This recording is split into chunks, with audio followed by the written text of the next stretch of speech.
What is happening, crew? You are back live with El Capitan and the B-Man. How you doing today, Dad?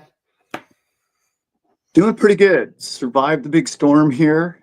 And I know it's rare for us to get rain and wind and storm this time of year in Southern California, but it was kind of a wild evening on the boat. Here on the boat, as you can tell, and having a good time. I'm getting a lot of work done, and it's been good. How about you, son? What are you up to today? I am preparing for my new job, which I'm very, very excited about.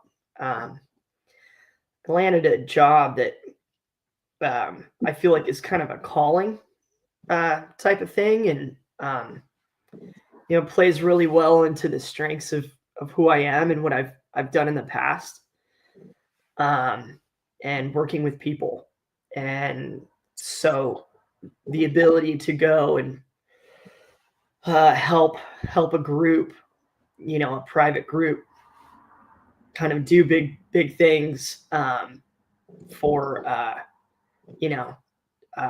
city and county, and then also be able to help individuals who need a lot of help.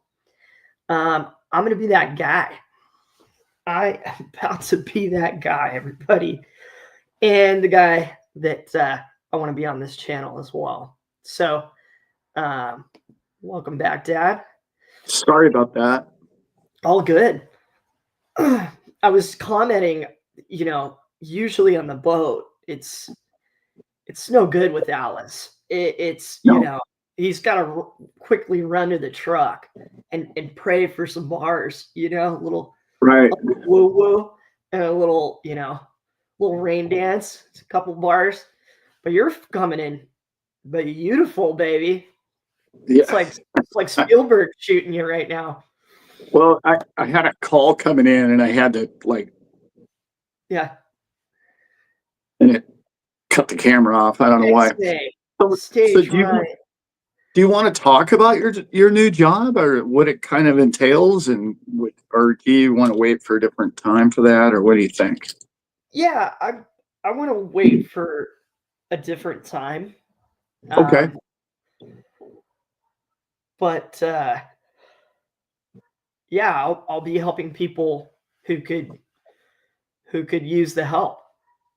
Yeah. At the time, particularly with housing and opportunities, and it's a type of form of social worker, and so really pumped, really pumped. It's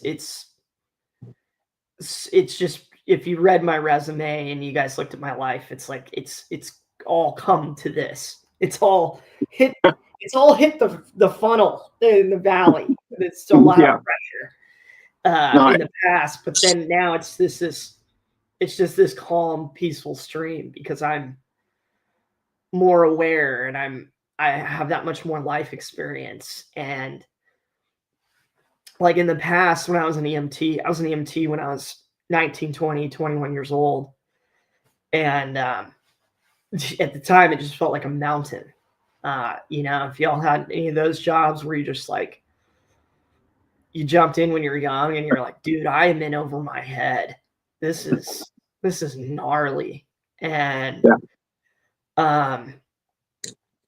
but all that experience and everything that I've done has put me in places with all types of different people, in all types of different situations. And so I'm really somebody I know that can handle that, and be what I'll speak to later on the show, what I wanted to get into on Sunday, just being an appreciator and being present.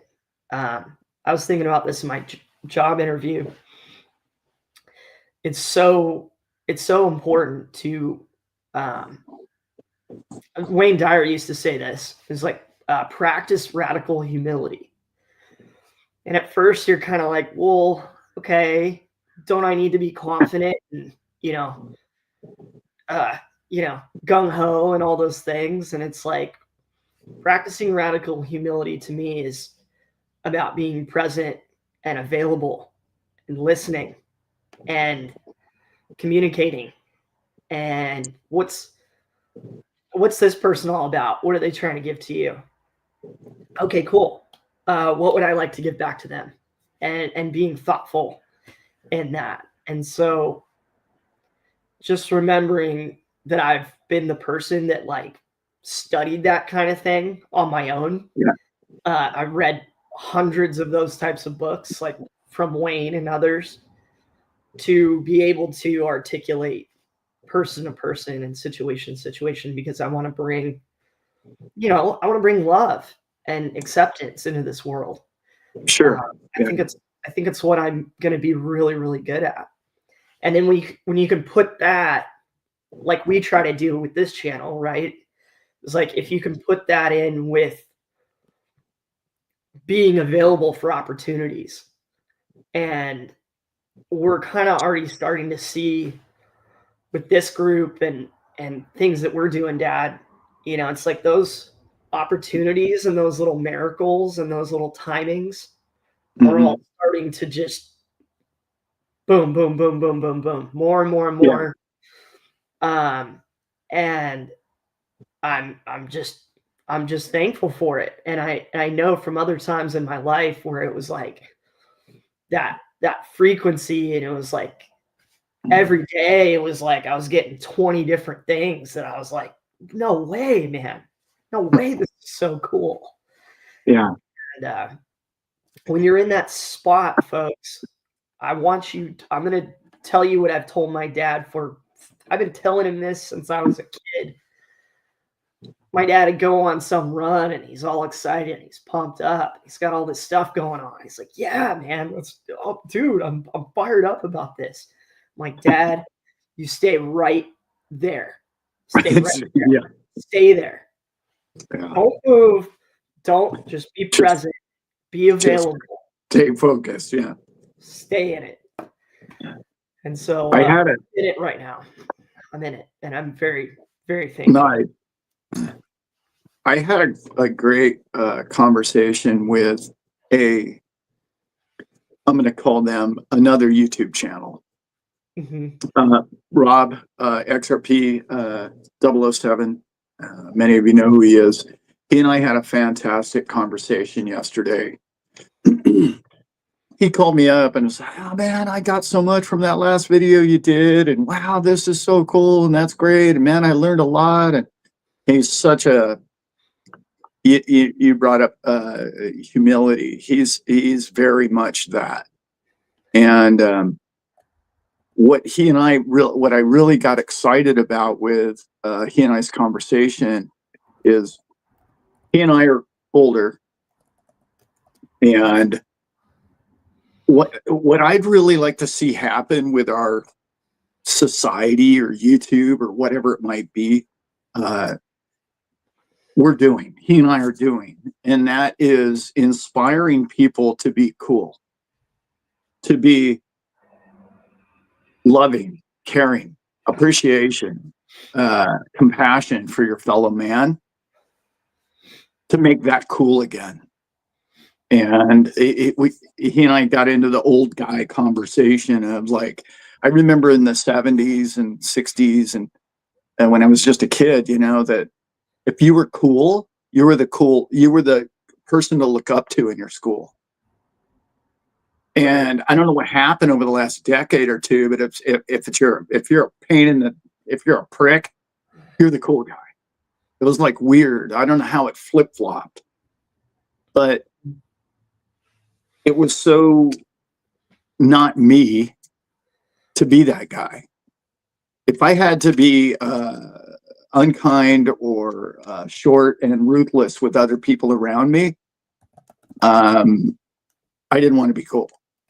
I'm not explaining that very well, but it's almost like we adopted a little bit of a gang mentality. You got to be this hard ass, to be cool. And it just didn't make any sense to me. You know, I was just like, I don't, doesn't hold water, you know? And then we were talking about it, and it hit me so clearly. I've said this before. This YouTube channel and many like it enable us to touch a lot of people in a way that is really significant in their daily lives, and forms and shapes people's perception of what reality is out there, because you're watching this channel every day or every couple of days. You see this content and you think, well, the more I focus on that kind of person's presentation and lifestyle, the more I can live that lifestyle. It's something for me to angle towards or believe in. Mm-hmm. And we really, really had the ability to change our lives because we want this in our life. And it was so profound. What a brilliant conversation two old guys had. And at the end of the conversation, I thought to myself, if we could have just recorded that 20 minutes right there and posted it, you know, it's, there's those brilliant moments. And I think of people every time I speak with people in our chat and our group and whatnot, on the phone or in a lengthy chat, everybody's kind of that type of person now, a little bit. And they're like, I want to do more for mankind, and I want to be that person for mankind that I can be. And because man needs us right now. And I just really have always known that about myself and other people around me, that I always want to promote that. But I have to tell everybody who's in this group right now, nobody personifies that more than my son. You don't understand what it means to be can you imagine being 19 years old, 20 years old and be an EMT? I mean, you have to have stones for number one, but for number two, you've got to be a person who cares about people.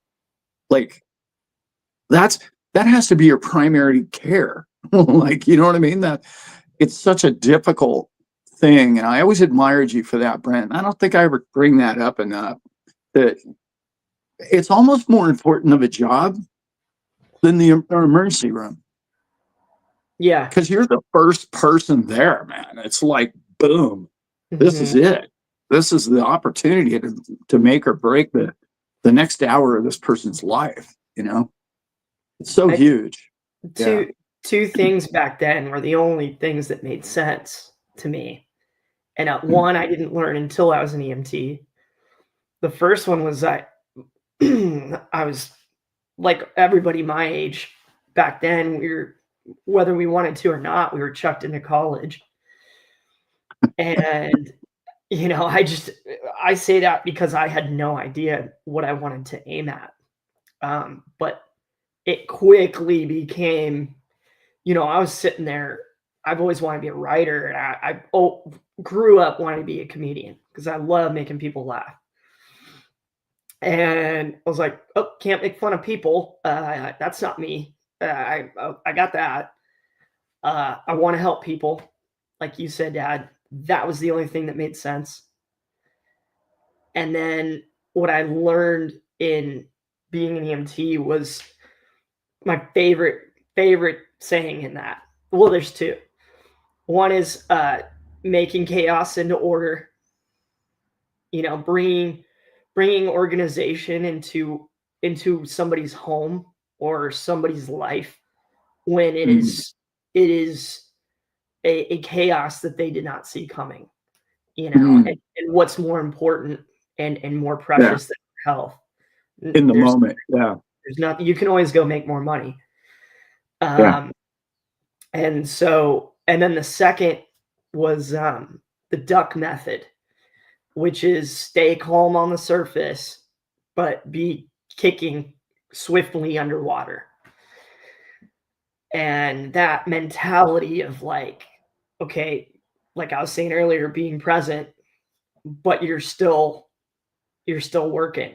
You're still looking for the intelligent response to now. That that has all stuck with me, and I think led me into that. I quickly went into like home care and like skilled nursing care, and it was just a better speed for me. It was a better. Yeah. I need to be one on one.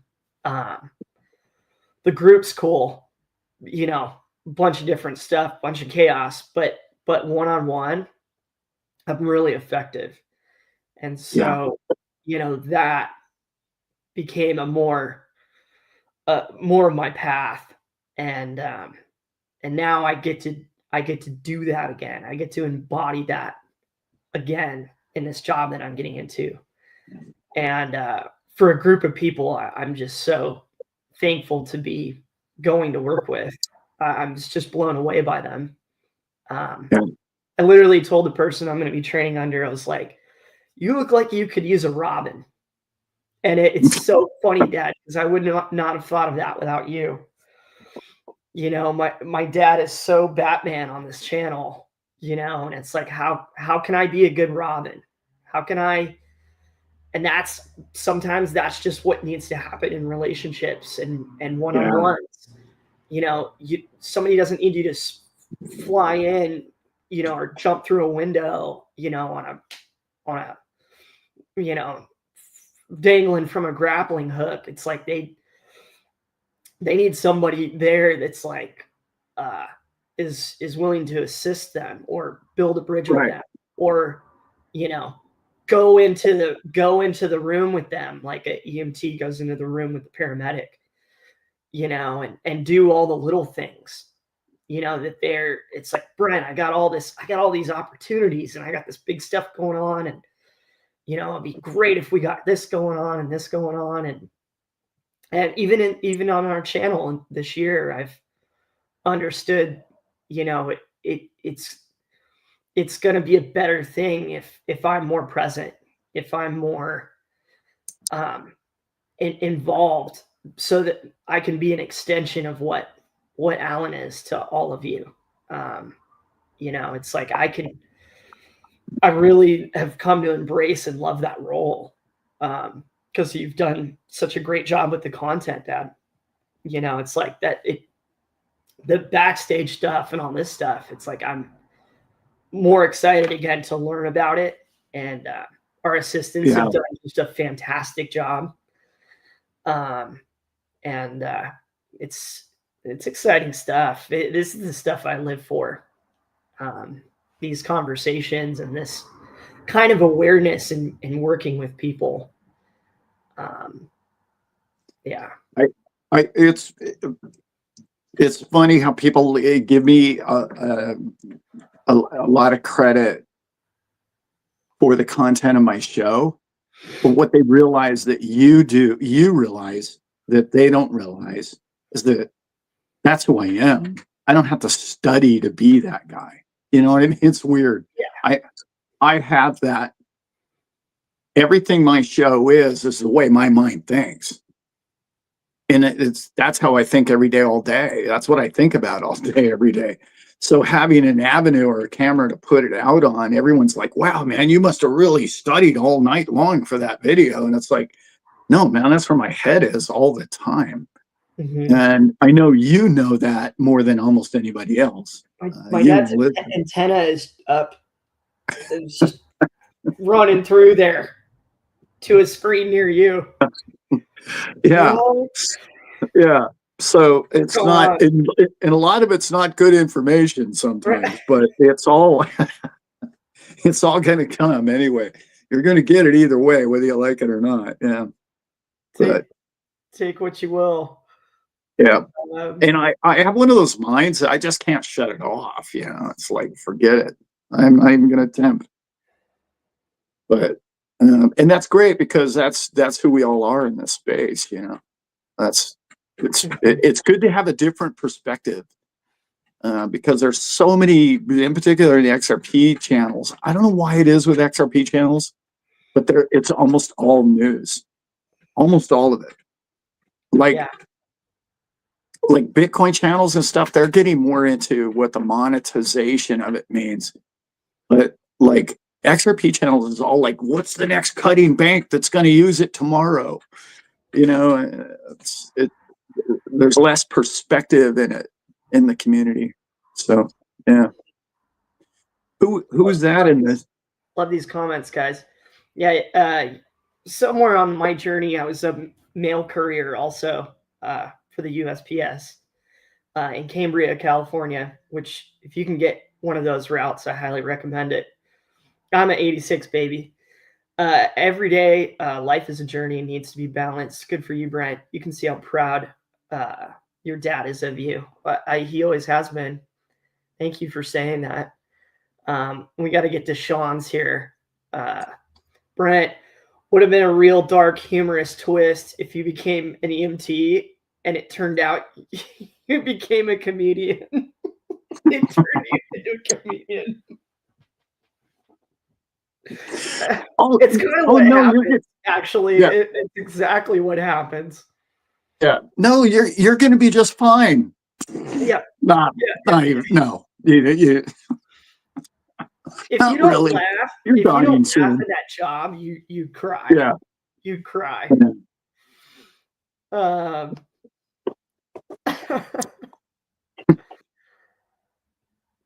Desma, much love. Have a blessed day to you. Aloha.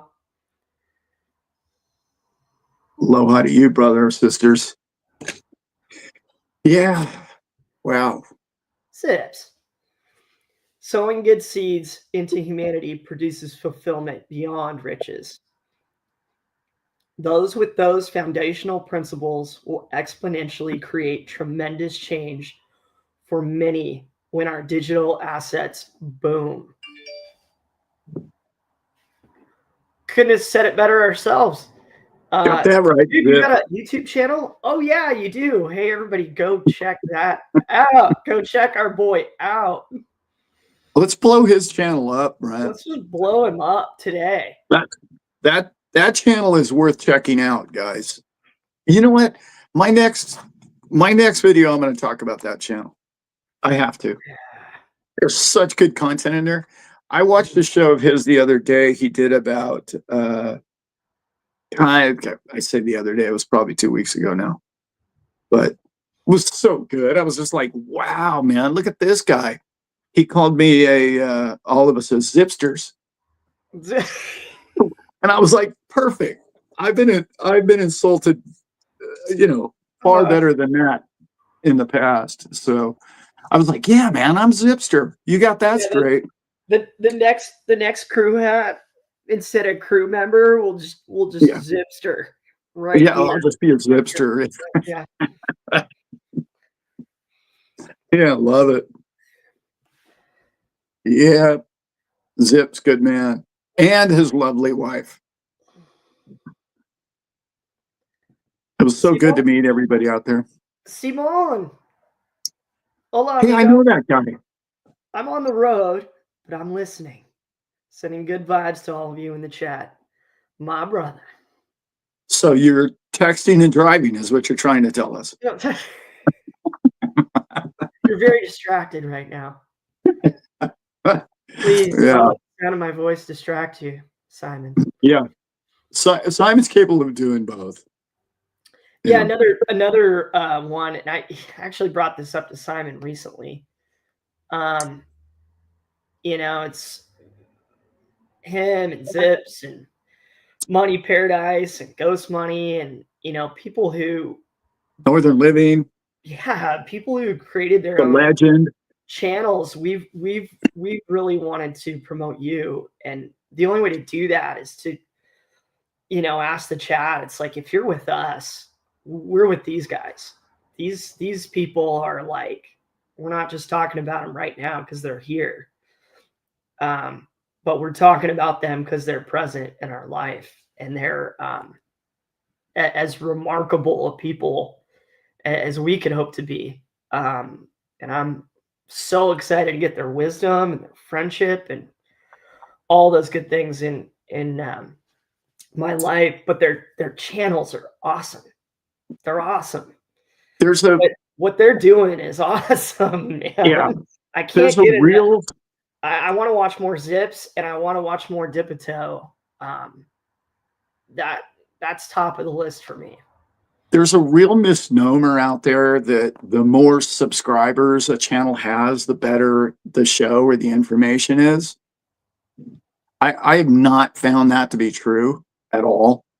But if you can just look at the evolution of all things, the newer channels coming up have been listening to those other channels repeat that same narrative over and over and over and over.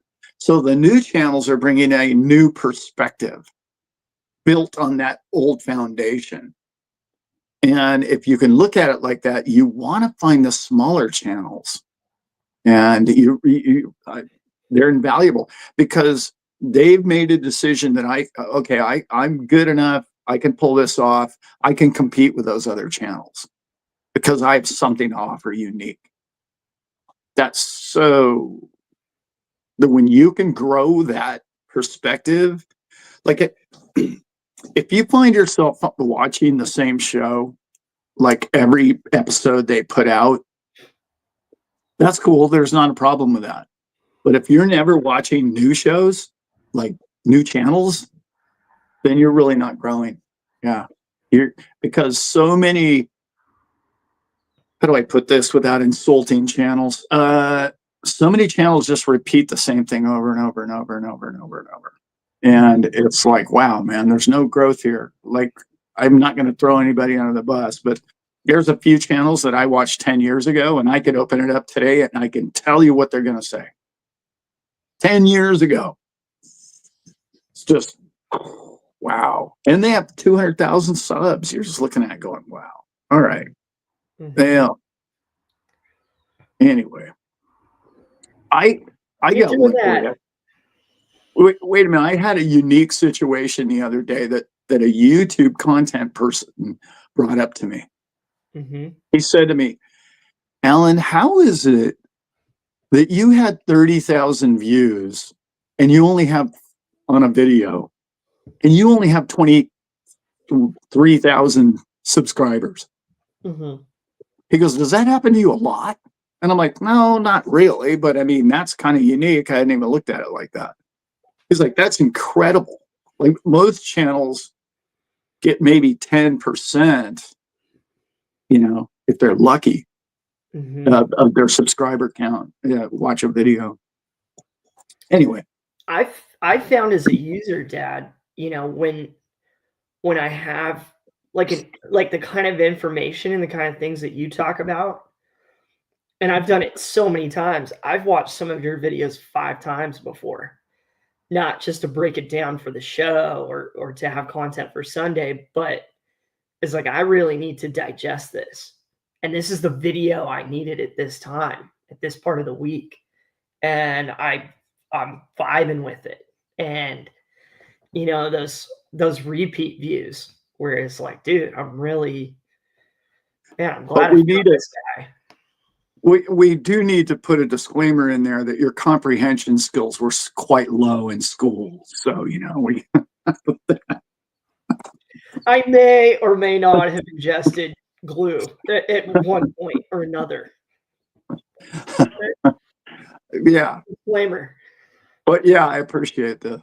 Yeah. All right. Should we go to the news?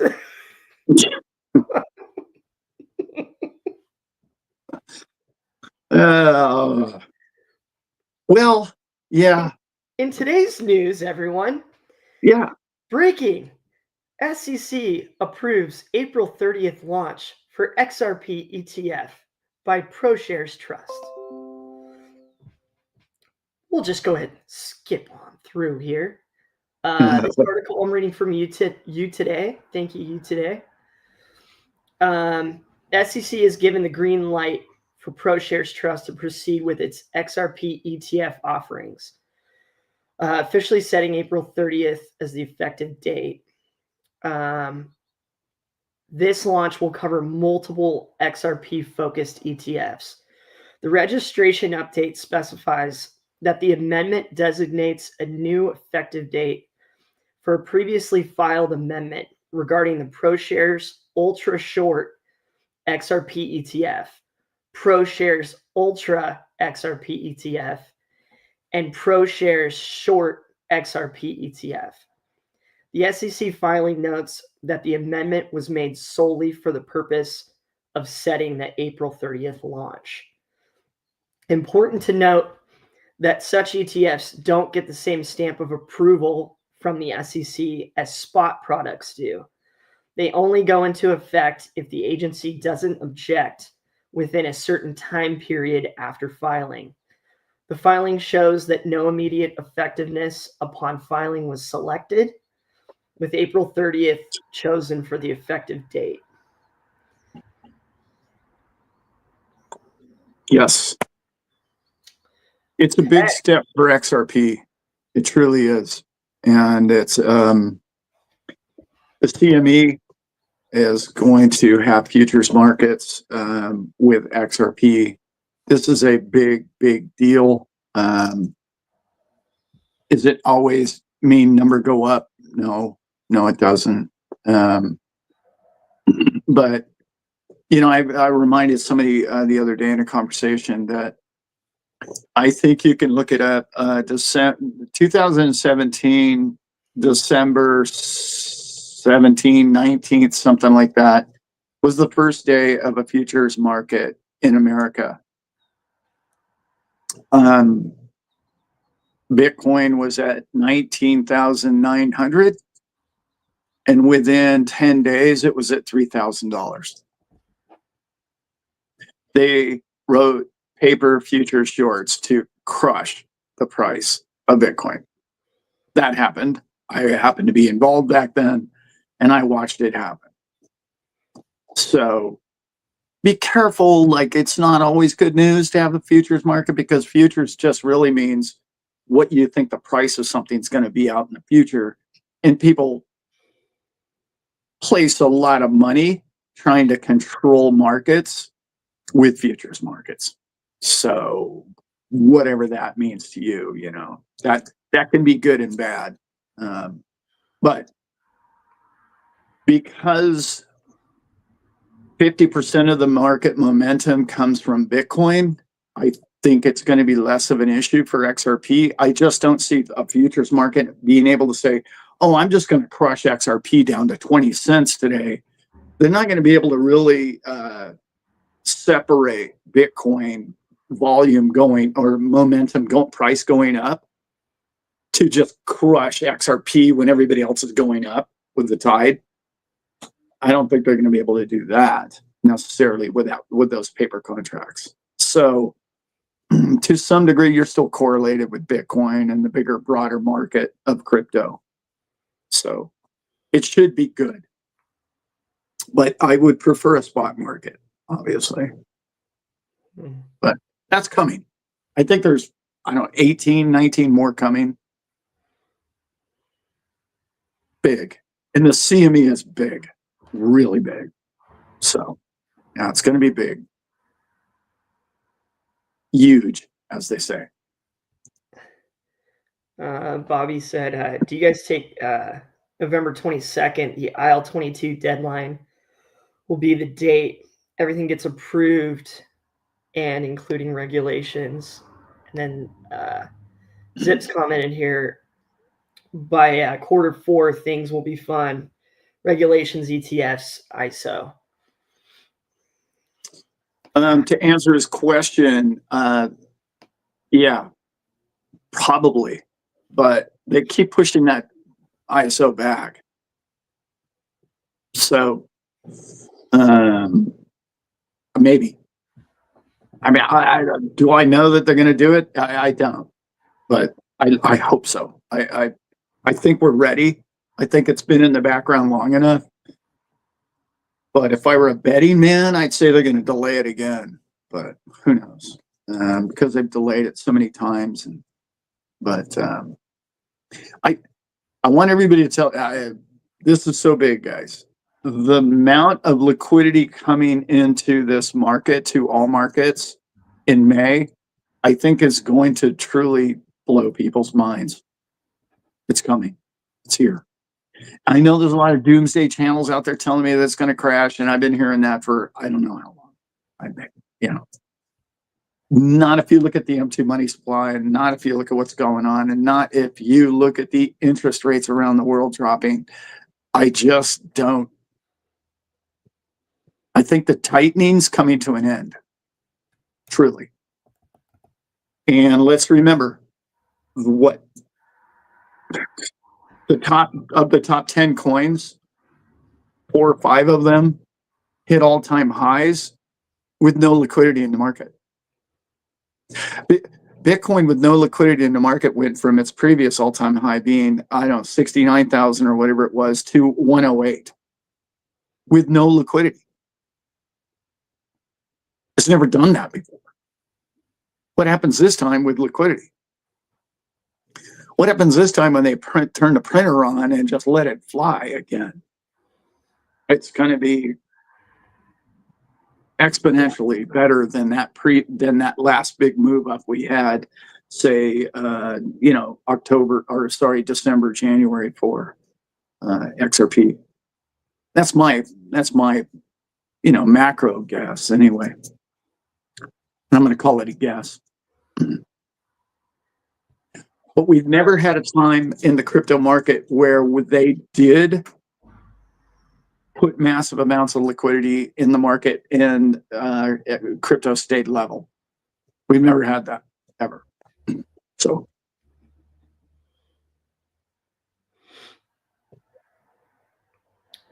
Atlantic shared big one tomorrow. Canada's vote tomorrow, April 28th. Pierre's a big fan of Bitcoin and crypto. So is it? Yeah. Pierre. I'd like to see Pierre win, but Polivier. I don't think. I'd like to see him win, but the other guy's a complete full-blown globalist. So I got to wonder how fair that election's even going to be.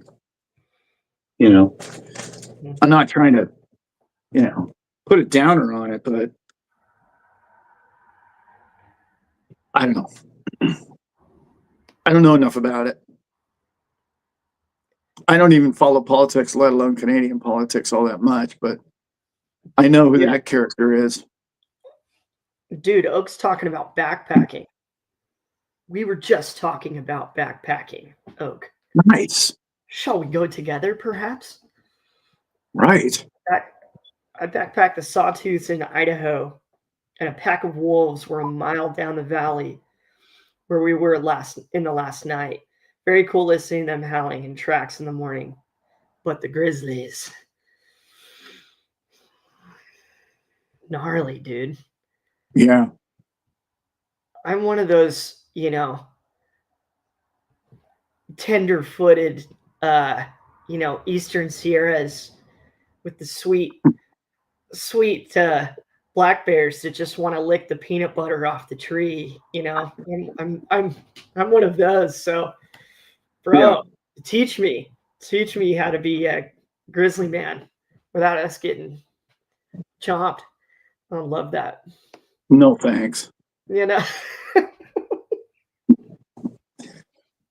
was just thinking about that surfing. I was like, man, I kind of miss surfing. And then I was like, all the close calls, drowning, sharks. Like, I choose life. Right. Yeah. Pass.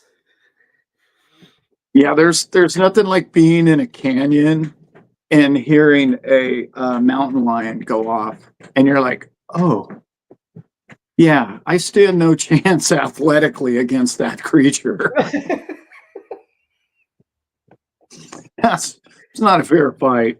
You just better hope that he's spooked by you doing this crap, Yeah.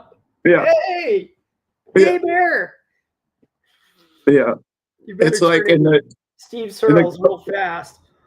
The hilarious part is we all think to run, which just really spurs it on to, attack it. Hey, I'll chase that. Yeah, it could go revenant on you real fast, you know. It's nature, baby. Can't teach that. Brittany just got back from backpacking Catalina Island. Nice. Man, we love Catalina Island. If y'all Yes, get we the chance, do. do it. Yeah, Do it. that's a beautiful little place in the world. Love me some Catalina.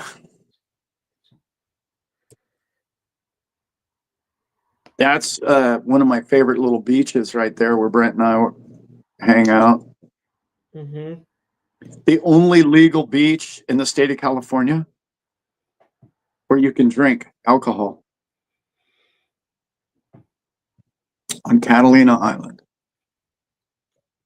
Which when I first got into boating, my dad told me that, and I'm like, that makes no sense. I know. Yeah, it's crazy. The beach without drinking? What do you mean? What do you mean? Yeah. I'm like, well, we're trying to keep glass and cans and off the beach, you know. Okay. Yeah. Okay. Never mind Pismo Beach, you can drive your car on it, but you can't have a beer. Yeah. Okay. Makes sense. I've been in a truck that hit a jump and went like 100 feet. Yeah. You know? But yeah, no. Maybe it's better. You know, maybe it's better that way, no beer. It's probably Maybe. for the best. Thank you, Bobby, for your comments, man. Appreciate you. Always good to see you. And we got the G-Man in the house. Got my brother, Nice. Northern Living. Got my other brother, Mr. Cody, at Money Paradise. If you guys haven't seen Money Paradise, my brother just throws it out there, very raw and very real, and talks about real life, man. And I love it. I'm the biggest fan of his channel. Yes,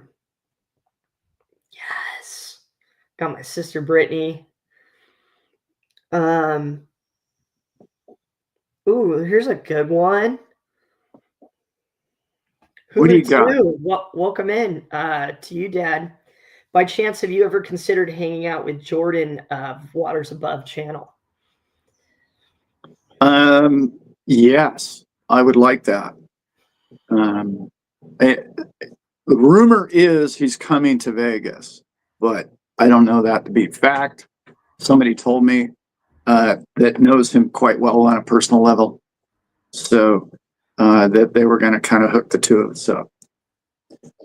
But I don't know. I don't have his contacts, and I'm pretty sure he doesn't have mine. But I know for some reason there's a lot of people that resonate with my show, our show, and his show. So a cross-pollination thing would be really good. Mm-hmm. Yeah, that'd be great.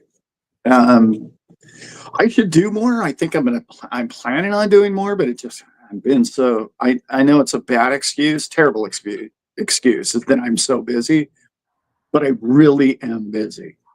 So, I know that sounds terrible, but I wear a lot of hats, a lot of hats. So, I'd love to. I think he's a great guy. I like his approach. I don't claim to be a big. I don't have a lot of knowledge of what he does and the way he does it. So it's a learning channel for me. When I hear his channel, I'm like, oh yeah, wow, check that out. Okay, that lines up with this, and so it kind of resonates with me in that sense. I'm more. How do I put this? I'm more of a spiritually guided individual than I am a mathematical, astrological, stars aligned, and these numbers mean this to that, and it's inevitable or it has to be because it mathematically lines up. I think a lot more in the sense that we're all free will and spiritually connected, and so it's a little different philosophies, but I really appreciate his work and his diligent work on what he does. Yeah, he's amazing, by the way. I don't know what his track record is. I don't really keep up with that too much. So I don't know what his, any of that. Unfortunately, I don't have time to listen to YouTube as much like I used to. But yeah, I like his approach. Let's get to Brother Sam and Brother Landon. Brother Sam says, XRP Vegas, how do we find where you will be at? We're going to definitely, with this group and the people that we know from the channel that will be there, we need to set up a either Telegram or Discord. A lot of you have our phone numbers, and you're welcome to text or call us. During then, text or call me. And then Northern's question, any news on Thursday night meetup in Vegas? Same spot, same bat channel, Dad? Yes. Same place as last year. I can't really announce it because it is an RSVP. There's 3 or 4 other channels that are going to be there. So it's really kind of, if you're connected with them, you'll get an RSVP. And please do. It's not a private party whatsoever, but it is very much, it's limited space. We can only have 125 people in there. So that's a full house. So we need to know you're coming. Everybody in this chat is welcome to come. If you're going to be in Vegas, definitely reach out to us and say, hey man, I want one of those 125. For sure. You can come. Yeah. There was a question before that. What was the one before that? Okay, let me hit it. Grizzly Bears, BART trains.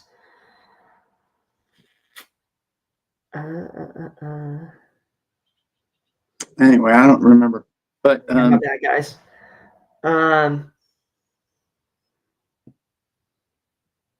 Yeah, it was after the waters above and in between Northern Living. Somebody made it.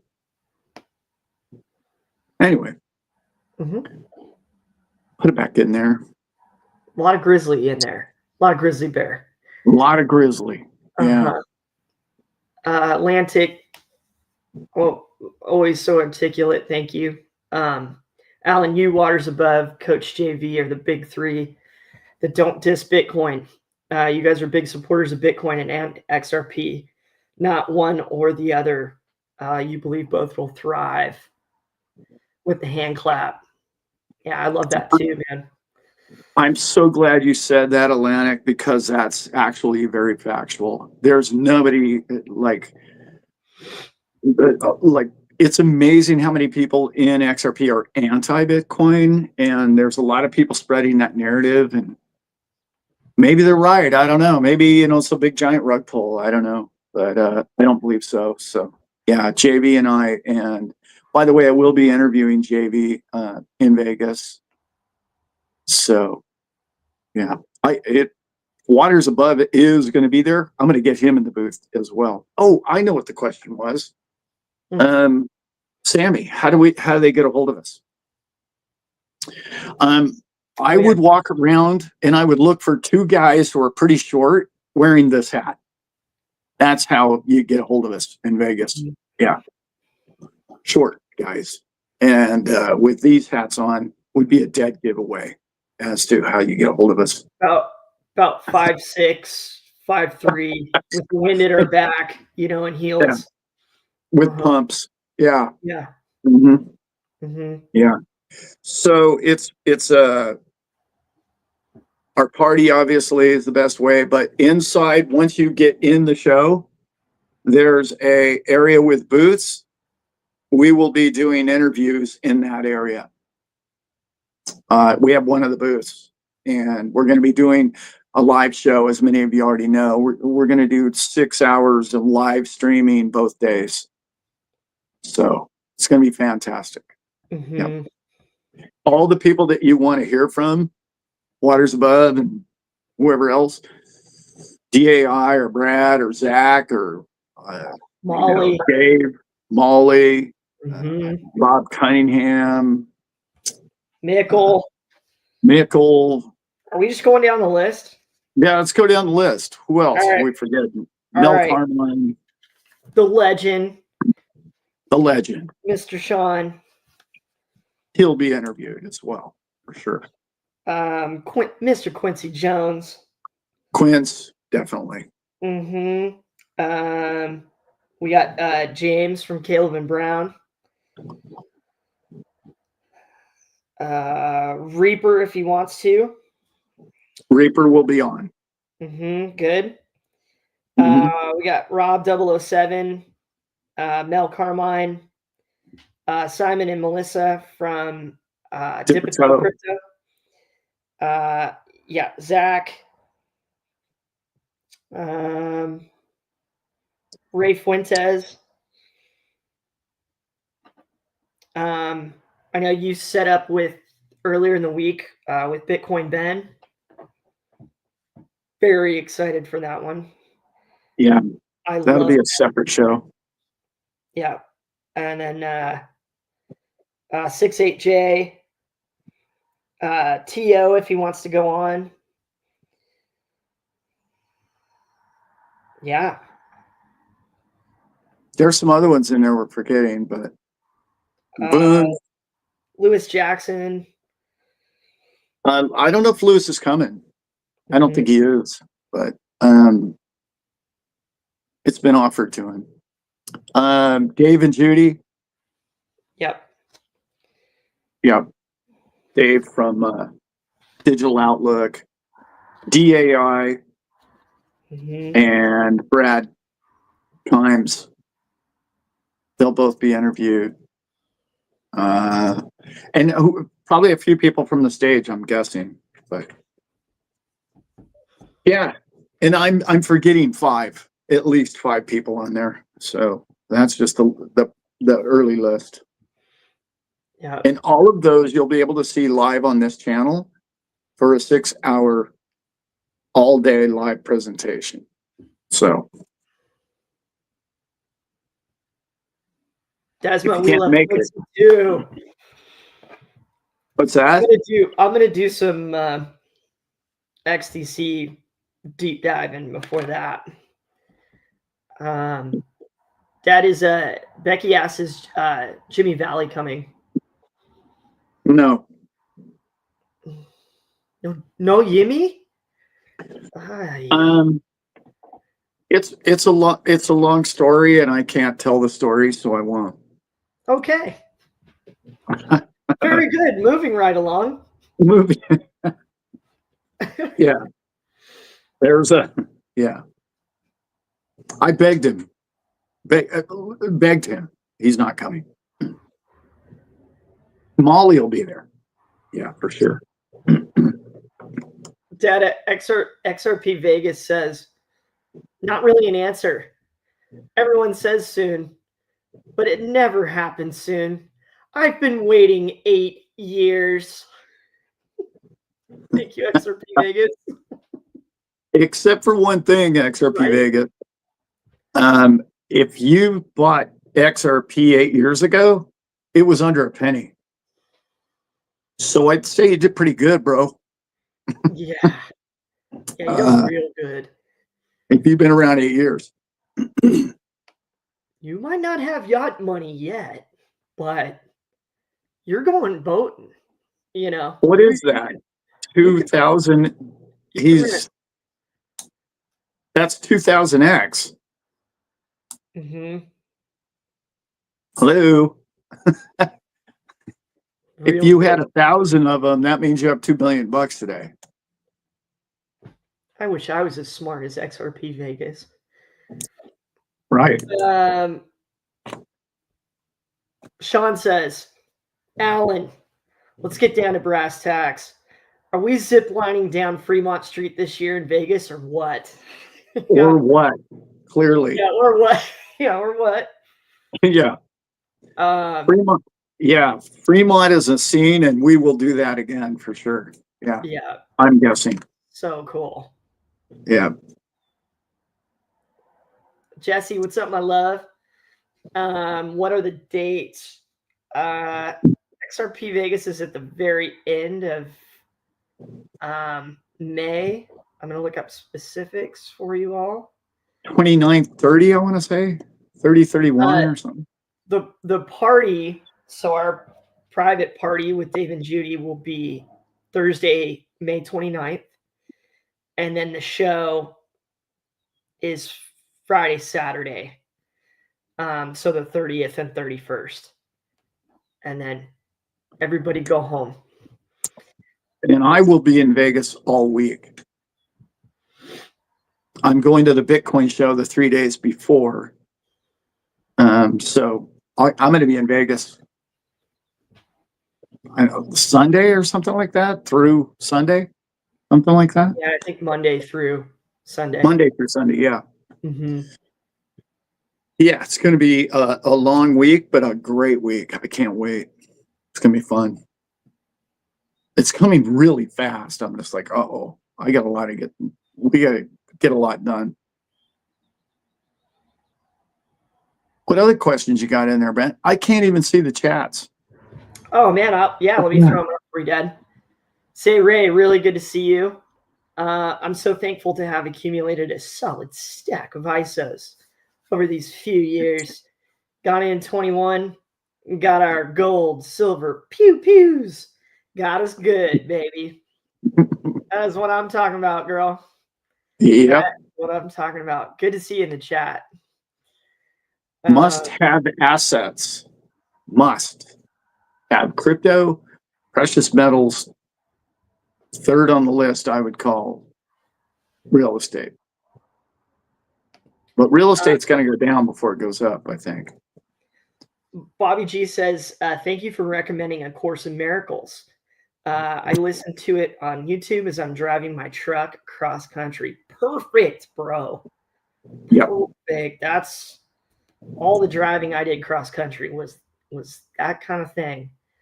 Everybody, if you played hooky from church to be with us today, for one, thank you. And for two, check out that Course in Miracles workbook. I double dare you. I double dare you. Talk about practicing radical humility. Yeah. In the best ways possible. That's what I found in it.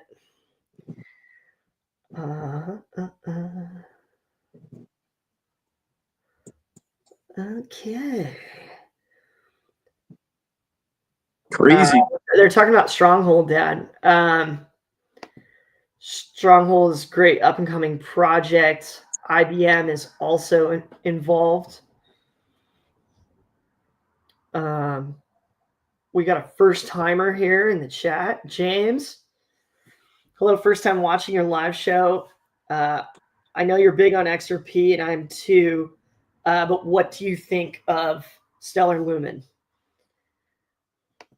What's the Stellar? I like it. I mean, I think you're going to do well financially with it for sure. And I think it's potentially a huge home run for a lot of people. I really do. I personally don't own it anymore. I used to own it. When Jed first came out with it, I was a big holder of it. And then I thought, you know what, I'm going to move all that into XRP or XDC and HBAR and a lot of the ISO coins. It's not because I don't like XLM. It's just I didn't. I know this sounds weird, and I'm not trying to make an analogy in any sort, but like I feel like XLM is going to be almost like a stable coin. It's going to represent a dollar instead of like, oh, it's going to be worth thousands compared to a dollar. Mm-hmm. And that's really kind of what I felt about it at the time. And I, but does that mean it's not going to go to 10 or 15 bucks? Yeah, it probably will. But that was just my perception in the day. But now that like there's more and more stable coins, it's pretty obvious it won't be a stable coin, obviously. But its upside is multiples from where it is for sure. I'm positive of that. Did I dance around that one enough? I don't own any XLM. Thanks so much for reading my comment, guys. We got to plan ahead and gather little by little. He will increase our investments. Anytime, my love. Anytime. If you've seen my last two videos, probably most of you, and this probably already have, it's really important that you get the right coins, and I mean the top 10 coins, and because in particular, I know a lot of people don't want to hear this, but in particular, Bitcoin, Ethereum, XRP, those top coins already are they have ETFs. They're being pushed by Wall Street. They're going to give the blessing to these coins for you to make a living off of the amount of money value that you have. Okay, so let me explain this. It's not that you have 1,000 XRP coins. It's what the coins are worth value dollar wise. So those 1,000 coins could be $1 million one day, right? If they were $1,000 each coin. Well, that $1 million is going to earn you monthly income the rest of your life. So exactly what she just posted, a small, low accumulation all the way going up. This is not a narrative, but the change in this channel from a year ago. In the past 7 or 8 years, we've all thought, oh, I should buy a bunch of XRP so that one day I can sell them and get rich. But I always had a problem with that, saying that, because what are you going to sell them into? Dollars? Why do I want dollars? You know, I had a discussion with a guy who owns a boat right here in the boatyard. He's a doctor. He's like, oh, that's so great. You know, these guys, they bought all this Bitcoin and then they sold it and they're worth tens of millions of dollars now. And I'm like, why would somebody do that? And he goes, what are you talking about? I'm like, they sold their coins for 10 million bucks. He's like, yeah. I go, into what? And he goes, well, what do you mean? Like, he doesn't get it, right? So they put their money into dollars? Like, why would you do that? And if you're a true crypto person, the longer you're in the crypto space, the more you realize, I don't want to store my money in dollars. That's the leaky boat.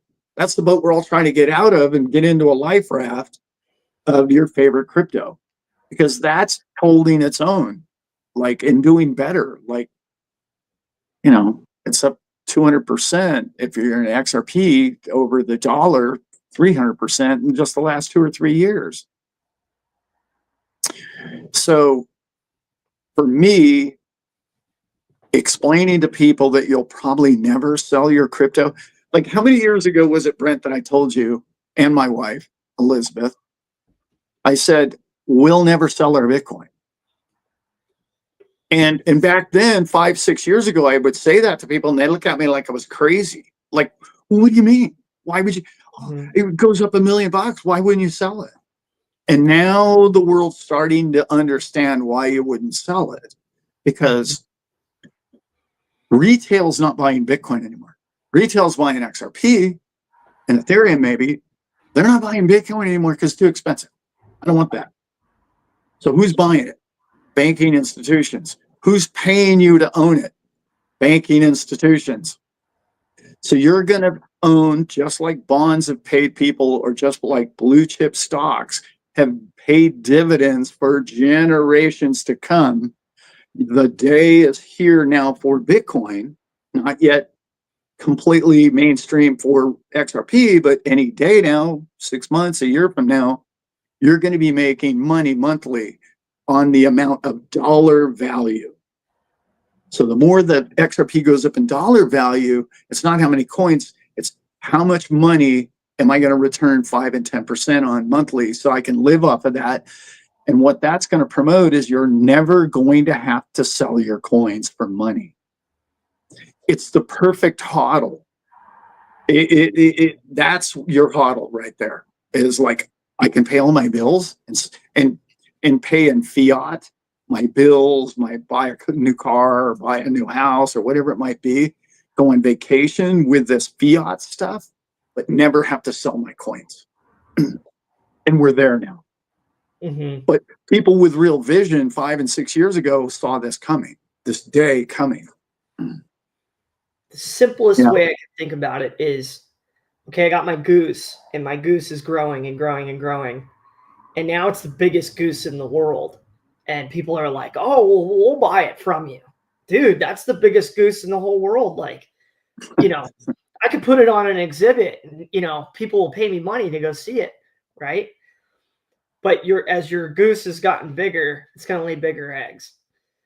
So it's like getting in that mentality of, you know, all the great money, you know, it takes money to make money, you know. Why would you want to accumulate debt? Because you don't get taxed on it. You know, why coins and tokens? Because over the course of 17 years, they've been appreciating. It's an appreciating asset. Why would you get rid of that? Why wouldn't you use it?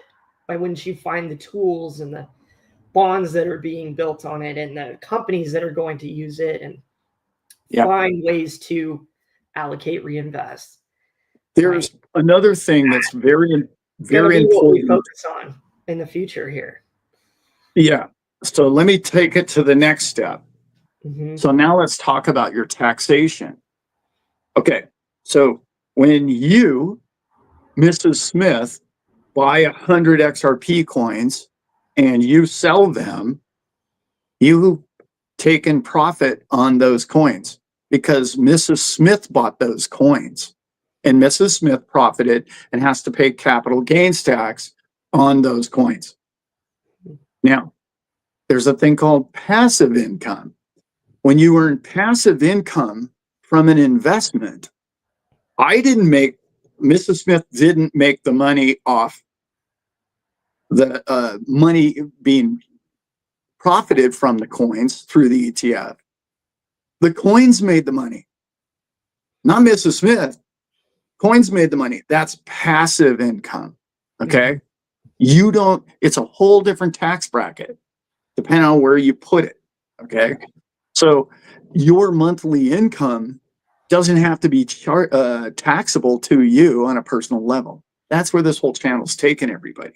It's like we now have the mechanism because so many of us have sat around and went, well, my bags are full for 8 years and I can't, how do I make a living? How do I, I'm still doing my 9 to 5. I'm doing my 9 to 5 and I'm crypto rich. What do I do next now? That's where this channel is. That's where this channel's going. That's what my Thursday nights are about. That's really the wisdom that we're sharing with everybody going forward. And we have to take baby steps because everybody's got to catch up. But if you understand the difference between Mrs. Smith making the money and the XRP coin making the money is a whole different tax bracket. That's what the wealthy understand. They've got that. They're like, okay, all right. I don't want the money in my name. I want to own nothing. Yeah. Yet I want to control everything. Yeah. That's what they do. And they're good at it. Their accountants have taught them well. Zip's got a great question for us, Dad. Can you expand on the in-kind ETFs and their future potential and how we will execute using them? Okay. The difference between the way ETFs are today, they're cash settled. Okay. In other words, if you want to sell your one day XRP ETF, it's a cash transaction, which is not good because it's the first kind of tax bracket I just talked about. Okay. If you're in kind, you can take the coins back. You don't have to take cash back. I can get the coins back. That's what in kind means. Okay. You gave them coins to invest. You get the coins back. You didn't give them your XRP and they go, oh, no problem, Mr. Staple. We're going to go ahead and just give you cash for that. Today's dollar evaluation of it. But anyway, that's the simple explanation of that. The difference is when an ETF gets traded, okay, these high yield ETFs, they're trading them in-house. And these brokerage houses are trading them on the back market, right? And what they're doing is they're going, okay, I've got this bot or I've got this great trader, and all he's doing is trading the spreads, okay? That's all he's doing. And he's making micronodes of trading, and they're making money like this all day with the arbitrage, with the difference of the two prices. And it's all computerized, and it's at lightning speed rate that when somebody gets on YouTube and tries to show you a trading platform or a bot that you're trading, you have to have a really good bot, because you can't keep up with in-house, because their bots are so great. Not only that, they're connected directly with a direct connection to the brokerage itself, or they even own the brokerage, which is what I was talking about with Hidden Road. So they're making money like this all day, 24 hours a day. So with your money, did they make 1% that day? Probably, right? They probably made 1% off your money, your ETF that you've invested. Okay. How much does that add up to in a month? That brokerage made 30%, 31 in 31 days of the month. We'll call it 25 because they don't trade on weekends. So they made 25% on your money. If they give you 5% of that 25%, you're going to be ecstatic. And they can also pretty much guarantee they're going to be able to fulfill their 5% commitment to you. This has been going on in Wall Street for decades. Okay. This is the behind the scenes money. Now, when you look at the money that the house keeps, let's say it made 25%, they only gave you 5%, the other 20%, those are what we call dark pools.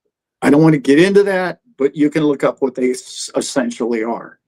They grow ridiculous amounts of money because they're compounding that monthly.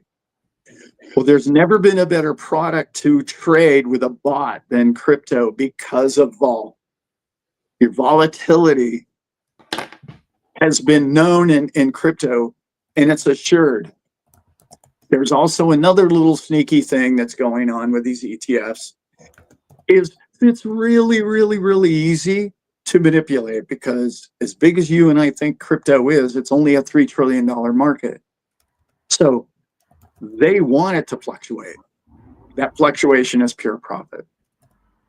I simplified that whole explanation, but basically that's what I'm talking about. And when somebody says, Ellen's out of his mind, he's crazy, what is he talking about? There's absolutely no way that I can get 5% returns on my money. Wall Street only gives me 5% annually.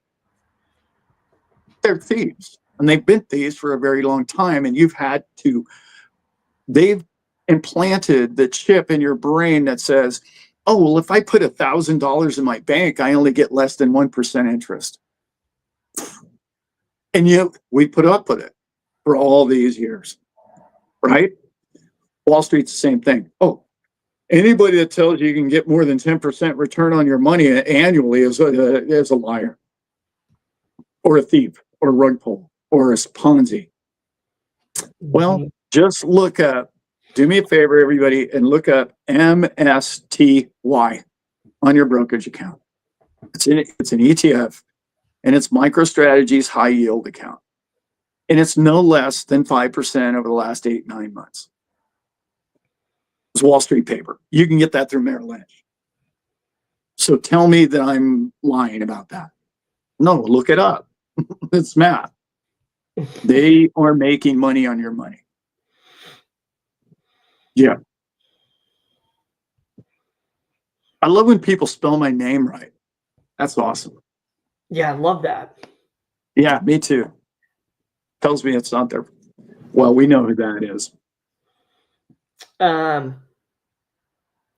We got this one 2 weeks in a row, Dad. This is from Robert. Questions on ZBCN, please. So this is the research I've done on it. Essentially, you can go to the site and see this too. They're a network. So this is ZBEC, and ZBEC is a network that partnered with MasterCard, and they're doing 4 things. They're doing RWA payments, so real-time payroll, cross-border remittances. They're offering 2 different cards. They have a silver and a black card. So silver, spend your crypto anytime, anywhere, instantly. The black card is reloadable and limitless, premier. And then their DPN network, which is interoperable blockchain infrastructure. ZBEC POS device. Right now, they're in 138 countries. They're servicing 1 billion in payroll volume. They have 250 payroll clients, so those must be some pretty big clients. Currently at 50,000 monthly users on and off chain. That's preliminary. Another card you can look into that's a great card is Gemini has a card. Mm-hmm. It's like 4% back on almost all purchases, some higher, some a little lower, depending on what you're buying. And it all goes directly to XRP. Purchasing XRP monthly. The use of the Gemini card. And Gemini's the twins, right? And they're compliant on everything. So there's some great products coming, guys. It's just, we live in a different world than we did even just a year ago. Yeah. Just with this presidential change, it's all coming to you and I. I know you and I have known this for a long time, Brent, and everybody in this chat, but the whole world is coming to where you're at. It's like when people my age and older are passing away, the inheritance is going to people that are buying more and more likely to buy crypto than they are buy gold or bonds. And that ratio is happening every single day. What is it? 5,000 people die a day in America. But that inheritance money is not going, to old traditional finance percentage wise, more and more and more as we go forward. It's inevitable what's happening here, guys. Yeah. Yep. It doesn't make any sense that a wire transfer takes as long as it does too. What was it was so funny. So true too. It doesn't make sense. No, like you can, I think it's anything over 10 grand, you can actually get on a plane with a checkbook and fly to New York from Los Angeles and get the funds there quicker than wiring the money. How sad is that? How absurd is that in the world we live in? Yeah, when you got to ask yourselves why, right? Why 3 to 5 business days? Why? Yeah. There you go. Yeah. I'll keep it light on Sunday here. Let's try. You all know why. Yeah. I know why. Well, I just went over it earlier. Those bots are trading your funds on a micro level and they're making 1% daily on your millions of dollars because it's a giant pool of money. There you go. Hello. Hello. Yeah. I tell the story of when I was a manager of a grocery chain, we would have to get our bank deposits in by 10 a.m. in the morning, and we'd have to get them again before 4 in the afternoon because that money got of all the different stores, 300 different stores, that money was immediately earning at 10 o'clock that morning. And then by opening the next day. There you go.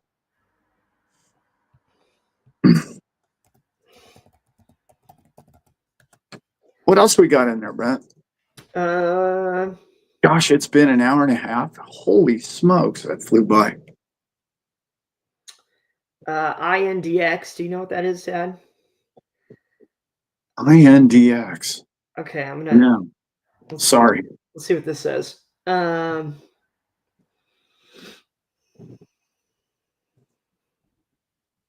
gonna research that and Tandem Wallet.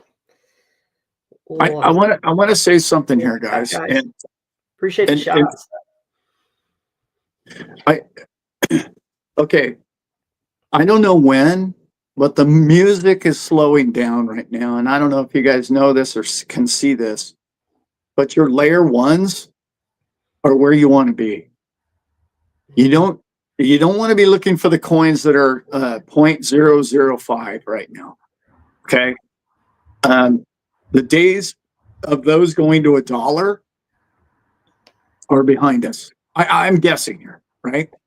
But the proven winners are on the top of the leaderboard. And hitting those home runs with these other coins or meme coins is less and less likely now. Because of regulation, because of adoption, because of the institutional, and because of nation states, and states are buying the hard, good asset crypto. Okay? That's where the real money comes in. The old days of everybody being meme quality are over. And that's this man's humble opinion. Hitting those 1,000 X's are less and less likely now. That's, a bit of a conservative view, but I will tell you it's less likely now than it ever used to be. And the reason is because retail speculation does not amount to the dollar amounts that corporations can put into a coin. It's minuscule. Hedge funds are coming, and those hedge funds put in billions. I think Michael Saylor said he's buying $5 billion of Bitcoin tomorrow. The BlackRock ETF bought almost $4 billion just of Bitcoin last week in 5 days. That's like $1 billion a day they're buying of a coin that you think is too expensive. Just to put that in perspective. Yeah. There is a list. There's a list of all layer ones. I found one on a site called Alchemy. Who's asking that? Great question, Robert. Yes, there is a list, and it's a good list. I like that point a lot, Dad.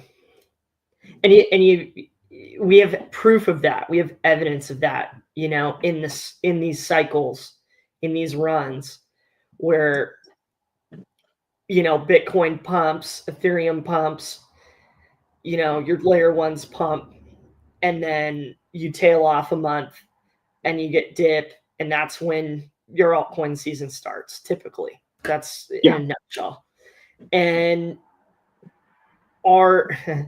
as we're approaching adoption, and are all these companies that are going to use ZBEC and all the others to do their business with, are they going to want to have a poop coin, and have that as their asset that they're using to predicate their business on? No, they want something that's appreciating. They want something that has stability and has been here and is going places. Like, this is common sense. And so, yeah, it's like threading the needle is like, do you want to hit the home run balls? Yeah, but where's the company going? Where's the blockchain? Yeah. Going, what need do they fill? So it goes back to vetting, And put yourself in the hedge fund manager's position. He's got $10 billion of asset under roof. His whole life and his whole family's life is responsible for number go up. Sure. But number go down is he's fired. Period. So he can't take risks. Like you and I, we can put $200 in a meme coin or something like that. He can't do that. They just simply can't do that. Right? Like I don't know what it was, what the numbers were, but it was ridiculous how many they're looking for blue chip, because even if, okay, let's just say you don't like Bitcoin or whatever it might be, but if somebody said, well, the only crypto I bought was Bitcoin, like the board can't come to him and say, well, that's right, we did agree that we're going to buy crypto, but okay, he didn't buy anything risky. He bought the best one he could find with the most used and the largest pool. He's like, well, you can't fire me for that. And that's how they logically think. They're like, what's the safest bet? And then they work their way down the line. And that's what's coming. That's what's happening. And sad in a lot of ways, but a lot of these really good projects that are coin 100 and 500 are great projects, and they will be consumed to some degree. But the days of .com bubble are coming. They truly are coming. And I don't know when, but all of that other stuff is just going to look like meme coin gambling. Yeah, it's gotten too absurd. I don't know, there was 2 million or something like that now we have blockchains or crypto out there. Yeah, I can remember when it hit 1,000. Brandon said memes will be lottery tickets this run. I'm not talking about memes even. I'm talking about layer 2s here. Yeah. I mean, unless it has a gamble. Yeah, that's right. I mean, I love strongholds in XDC, but they're on that gray edge. You know what I mean? I love them, but they're on that. Whoa, I mean, XDC's on Ethereum, right? XDC is an ERC20. XDC is layer 1. Pretty sure. I don't think so. Pretty sure it's not. But I don't know.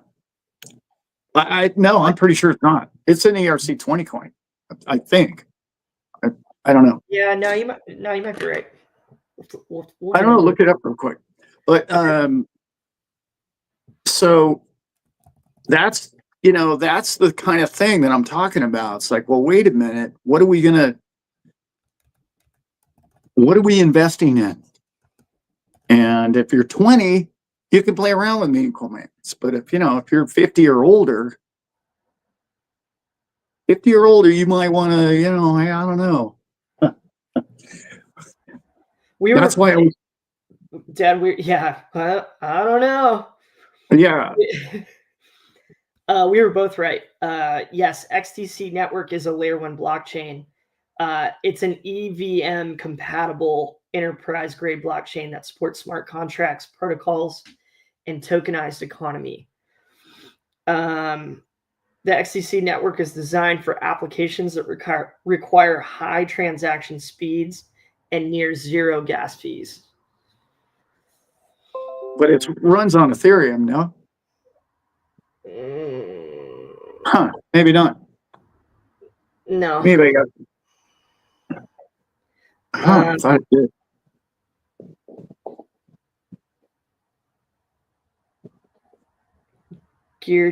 Geared to accommodate any EVM tool set. There you go.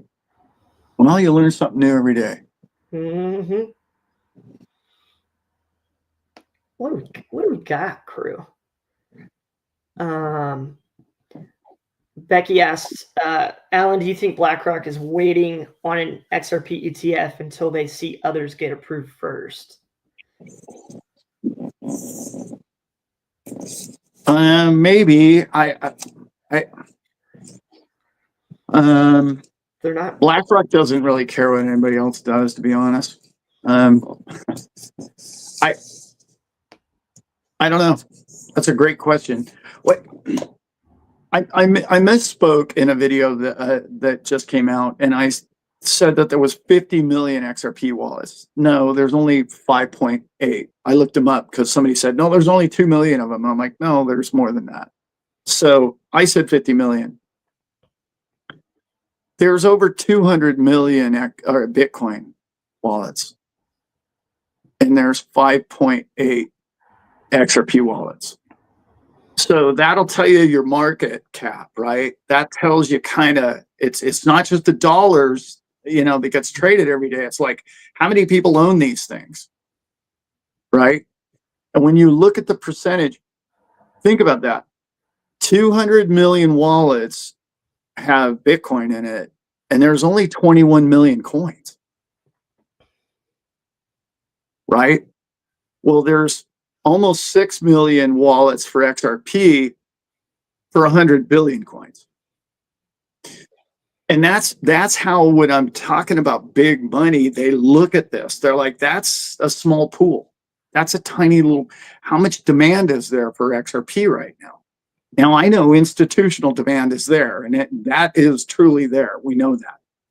And that's going to come one day like a flood, when everybody realizes, hey, I need this for ISO, or I have to do this because my bank or this banking institution needs this for, a utility. I have to have it. That's when we're really going to see the demand. But I'm guessing that BlackRock is saying, I just don't see the ETF purchasers, because let's remember, this is not BlackRock buying these ETFs for Bitcoin. It's their clients buying the ETFs. Got to remember that, guys. Everybody says, oh yeah, BlackRock owns all this, ETF for Bitcoin. No, BlackRock does not. They do not own it. Mm-hmm. Their clients own it, right? BlackRock isn't worth $11 trillion. The people that have deposits in BlackRock is value of $11 trillion. So you have to look at market share. And as much as I believe in XRP being the future, it's currently not the massive market share that these hedge funds and other people are going to buy up immediately. I know there's a lot of channels that disagree with that. And now, having said that, your long-term growth and network growth is a lot better in XRP for that reason, right? It has, before saturation, it's got a lot more room to grow, meaning more return on investment. Potential upside is better with XRP than Bitcoin. And I say that all the time. Yeah. Yeah. Both short and long term, by the way.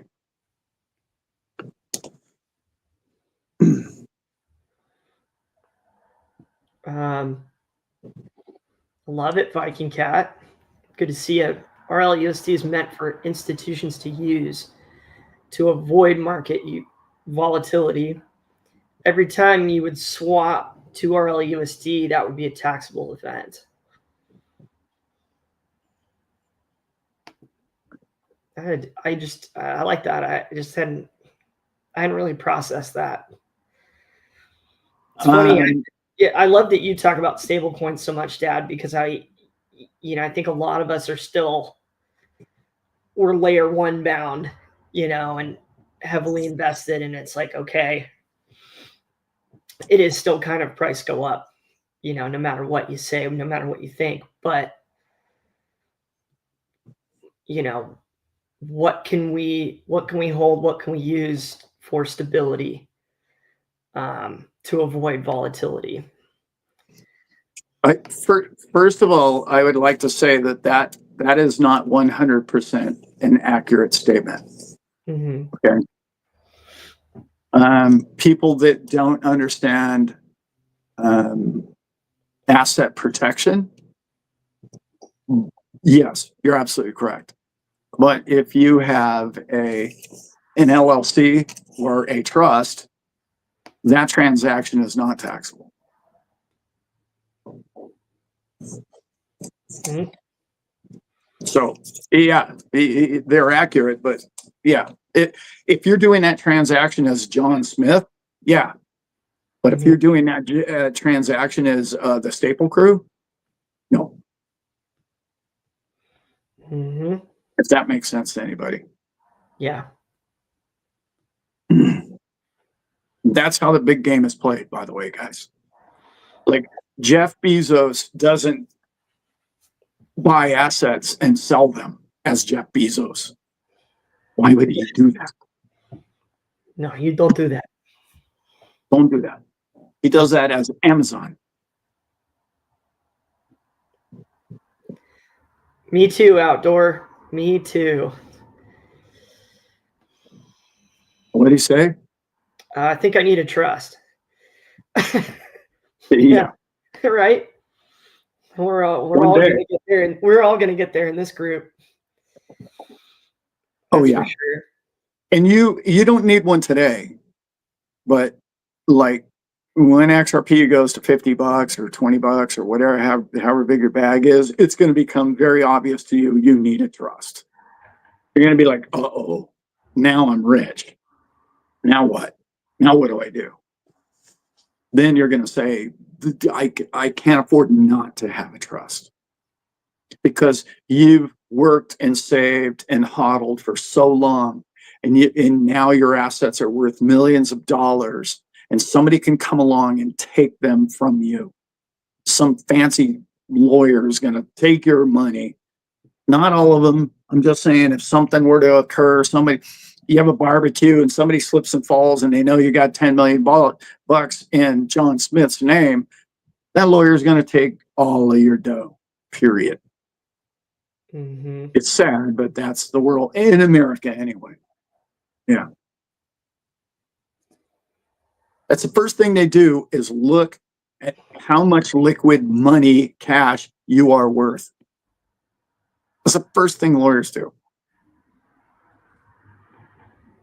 Mm-hmm. Yeah. And I can guarantee under Jeff Bezos' name is about $50. Maybe. Yeah. Dad, what trust allows for tax-free sales? Well, that's when you start looking at passive income, correct? Yeah. Yeah. The trust world is massive, guys. That's what I cover in my Thursday night shows. You have to find the right company. You have to know that you're with the right people. And I'm a huge fan of Nexus, and I found them to be honest, and their lawyers know what they're talking about. Are they cheap? No. Are they good? Yeah, very. So I like that one a lot. Mm-hmm. But let me tell you, if you think that you're going to get online and start studying trusts, nope. You think you're going to get online and start learning about tax code? Nope. Now there's 72,000 or more. I don't know. Cody would know pages in the tax code. There's people that have been tax accountants for 40 years of their whole life, and they don't know what they're talking about. So you have to have experience, and you have to have the knowledge of wealthy people that have been doing it for generations, and then you have to duplicate what they've done. You want essentially what the Rockefeller family has. Yep. Otherwise, it's not worth the paper it's printed on. And you go to your local attorney and he's, oh, I'll write you up a trust. And next thing you know, as soon as there's any issue at all or tax time comes along and you have to file taxes annually and you have to pay your taxes, like, well, why do I even have this trust? I got no benefit of it. And that's the difference between a $5,000 trust and a $25,000 trust. One's worth it and the other one isn't. That's what I say.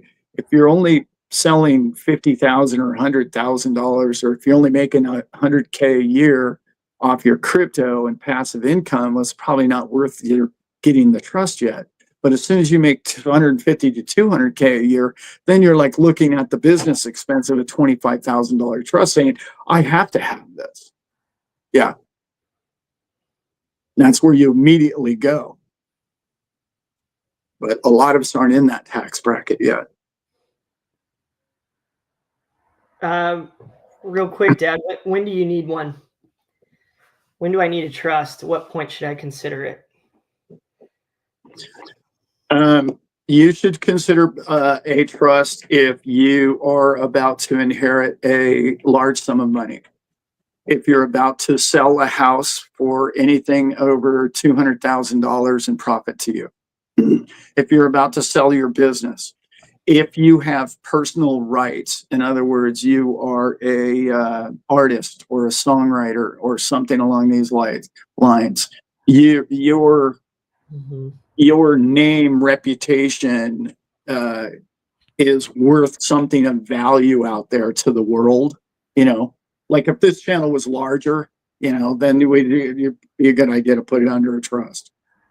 Or if you're going to sell somewhere around $200,000 at one time of your crypto, then I would say, yes, you need a trust, that trust in particular. And then if your net value becomes under your name, again, John Smith, your personal value is somewhere around 2 million, I would say you better get an umbrella. So those are kind of the rough categories. Or again, like I was saying before, passive income. If you're earning, 10 grand a month in passive income that could be completely tax deferred, not tax free, guys. You're still paying tax, but you can defer it out into the future. Yeah. So those are the rough categories. Yeah. Let's do a couple more. We'll let you guys go.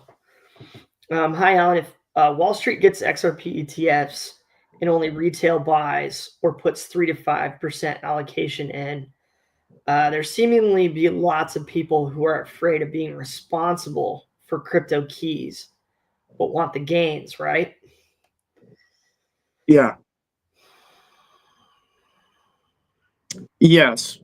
And that's where in-kind is going to come into handy. This is why I would not put my XRP coins at risk of just cashing out. However, if you have $500,000 worth of XRP and you would like to put $100,000 of that at risk, because making $5,000 a month for 20% of your portfolio is worth it to you to make sure that I never have to sell the other 400,000 of them. Bingo. Then at risk makes sense, but it's only at risk in the sense that you're going to get the cash value back, not the actual coin back, which doesn't mean anything in a liquid market like XRP is, because as soon as they say, well, I can only give you the cash back, I can't give you your coins back. In today's market, you just buy the coins back again. That's why it's not as critical as it is for Bitcoin. Bitcoin's becoming a lot more scarce. But I think I answered the question there, Todd. But yeah, being physically responsible for your coins is huge right now, I think. Your portfolio better be in your control. Now, and having said that, I really believe in Caleb and Brown too. So but I wouldn't put all my eggs in the Caleb and Brown basket either. You better have a percentage of cold storage. Yeah.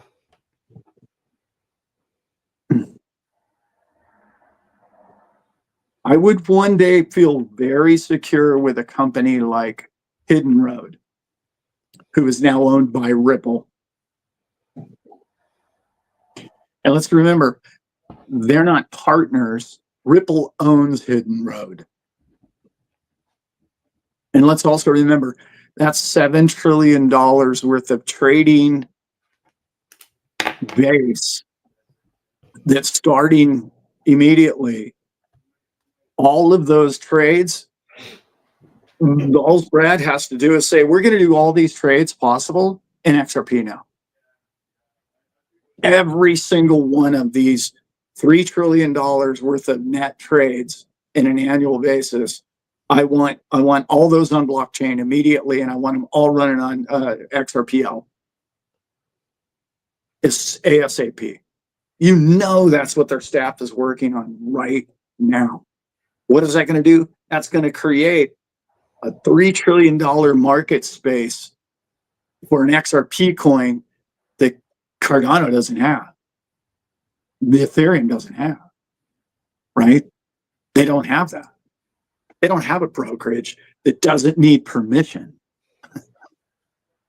Now, there are SEC laws and stuff and rules and whatnot like that, but they're going to be able to create their own volume.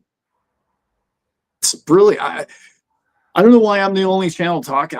Maybe I'm not the only channel talking about how big Hidden Road is, but it's massive. That's like, you know, I don't know, Shearson Lehman or Merrill Lynch being bought by Ripple. You know how big that is? Do you know how important that is? Like people, in this man's opinion, I think it's every bit as big as ISO.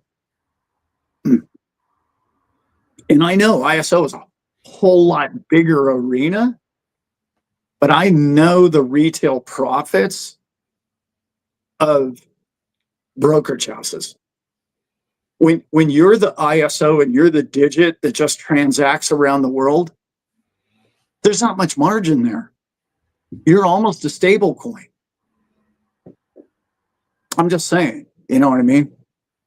Mm-hmm. One has a massive profit margin, and the other one is just making transactions as cheap and as fast as possible. You know? Yep. Yeah. It's wow. Either way, we're in a great spot. Right. I love where we're at. We're doing good things. I'm loving learning about all of this. It's same. I love it. Yeah. Woo! Man on fire today. I like it. Yeah, Dad. Keep a cooking, Dad. Keep a cooking. Very nice. Yeah, like this is where my head is all day, you know. So I think about this stuff all day. This is cool. Cheryl added, as an insurance agent, an umbrella policy is needed long before someone has $2 million in assets. I did not know that. It's but that's a great point, except for one thing. Does the cost of that insurance, is that $30,000 out of pocket? I don't know. I don't think so, but maybe. But yeah, it's a great point. I was just trying to say that if you're going to spend $25,000 to $35,000 on a trust, it better be worth that money, because you're spending $30,000 that could be an XRP that might double or triple in the next 6 months, and then you lost out on 30 to 90 grand right there.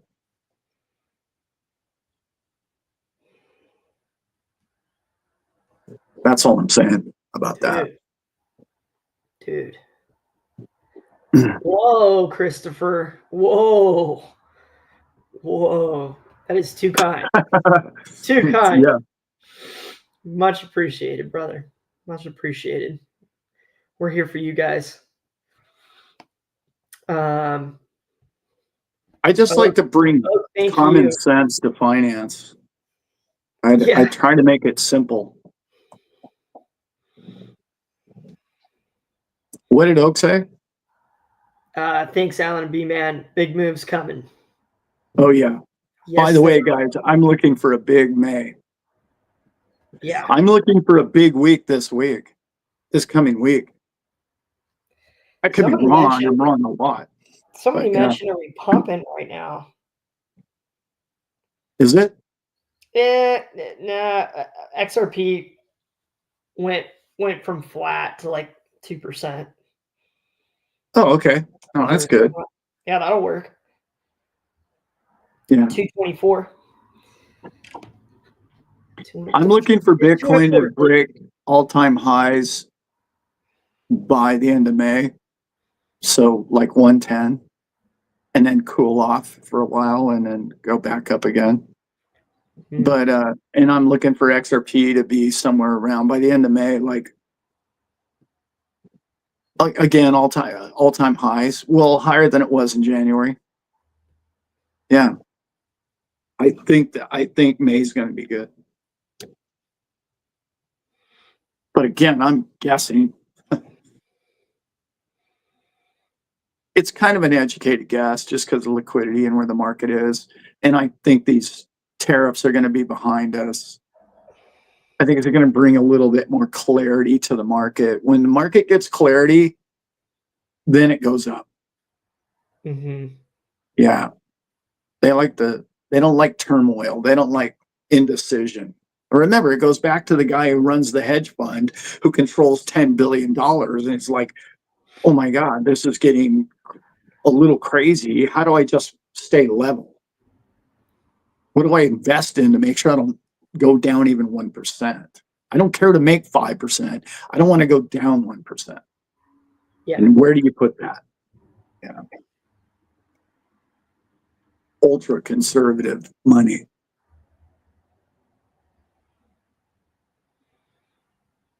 Man, it's almost been 2 hours, guys. Yeah. I'm enjoying it though. I'm having a good day. Yeah, this is fun.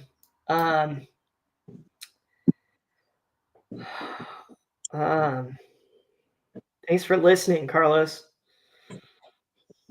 We're learning right alongside you. Yeah. It's always changing too. That's what's cool is we're in this new animal that's reaching its tentacles out to everything. It's going to touch everything. I'm just now getting on this channel to where this is my favorite kind of content. Our channel now, Brent, going forward, like I don't have to talk about you guys need to buy some XRP, and pound the table, and like, no, we're there. Let's go. Where we go next? And that's my favorite part of investing is how do you retain it? How do you create wealth? How do you become wealthy is one way, but how do you retain your wealth and how do you make your wealth grow, whether or not you have a job or not, or you feel like getting out of bed today, you're still making money. That's the sweet spot of investing. Mm-hmm. And it's not complicated. We think it is because you've been told that your whole life.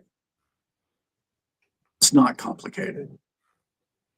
If you understand and you've learned crypto, you can understand how to be a wealthy person. Yeah. Crypto is a lot harder to wrap your head around than traditional finance in a safe manner of investing. Dad, any ideas when you think the money printer will come back on? I really liked your point too about the stability and the decision making.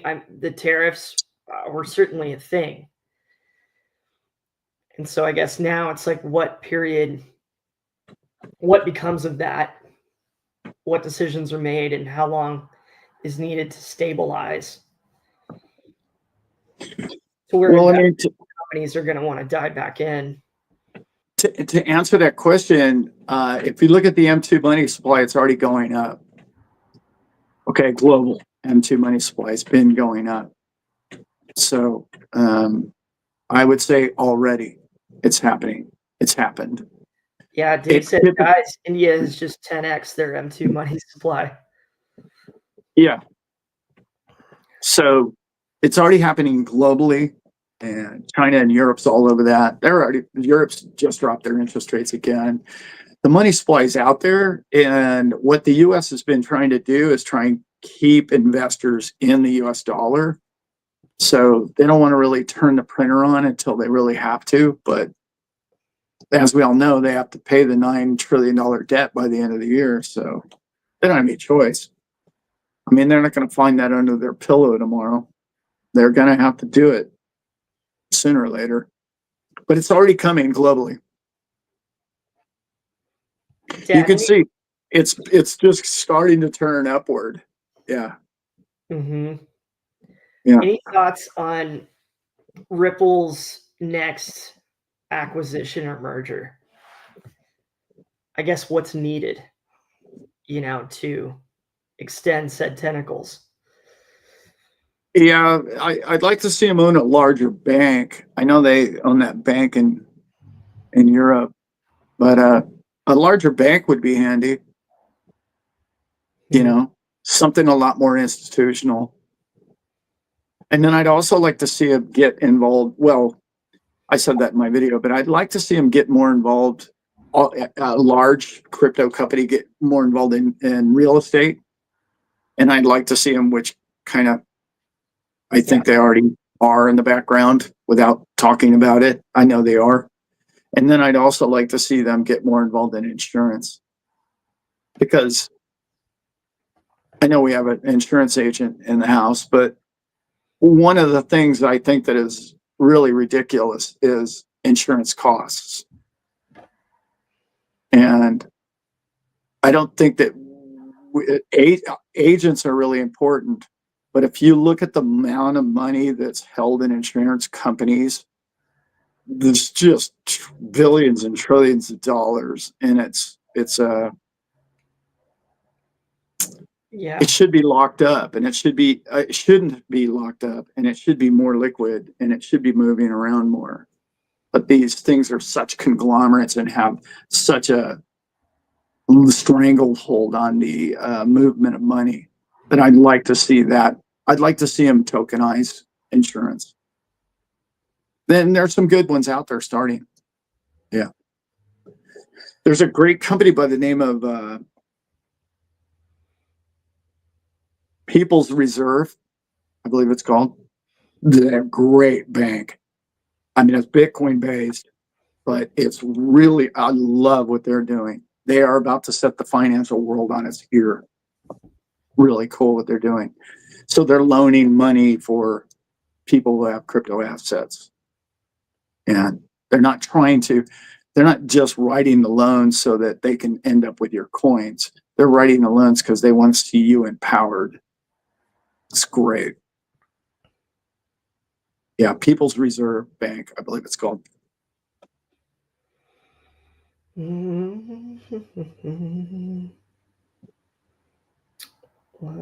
do. Thank We you, should Cheryl. probably get rolling. Yeah. Always learn from your channel and feel inspired from your content. That's all anybody in our shoes making content could ever hope to hear. Yeah. Just trying to bring it and share it in fun, creative ways where we can all learn and do it together. Yeah. And what desert are you vibing in? Where are you? Gotta love some desert action. Mm-hmm. Yeah. I love Sedona, man. That was amazing. That's good stuff.